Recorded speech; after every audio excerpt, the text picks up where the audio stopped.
Saudara PDI Perjuangan memastikan pertemuan bakal Capres Ganjar Pranowo dengan Mahfud MD tidak berkaitan dengan cawapres pendamping Ganjar. Menurut PDIP, keduanya ngobrol santai bersama. PDIP menjelaskan pertemuan antara Ganjar dan Mahfud hanya membahas terkait situasi nasional pasca Ganjar melepas jabatan sebagai Gubernur Jawa Tengah. Politisi PDI Perjuangan Deddy Sitorus menyebut pertemuan sambil ngopi bareng tak membahas mengenai cawapres. Deddy menegaskan penentuan cawapres Ganjar ditentukan oleh Ketua Umum Partai PDIP dan Partai Pengusung Ganjar.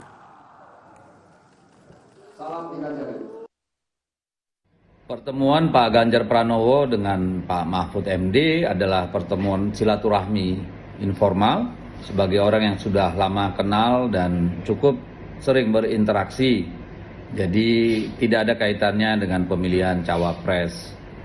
Pak Ganjar baru menyelesaikan tugasnya sebagai gubernur, kebetulan sudah ada di Jakarta, dan kemudian berkomunikasi dengan Pak Mahfud, akhirnya pergi ngopi bareng, hanya sebatas itu.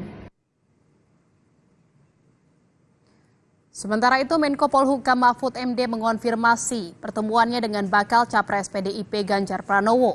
Mahfud menyebut pertemuan dengan Ganjar hanya berbincang santai dan bernostalgia ketika menjadi anggota DPR RI.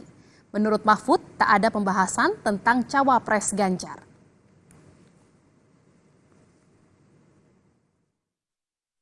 Pertemuan dengan Pak Ganjar itu ngobrol-ngobrol ringan aja. Bicara soal, dia kan teman ya, dulu waktu di DPR itu, oleh sebab itu kita enggak bicara soal capres, cawapres apa. Kita tahu itu misalnya kalau untuk koalisinya PDIP itu nanti akan ditentukan oleh koalisi yang dipimpin oleh Bu Megawati. Saudara, bakal Capres dan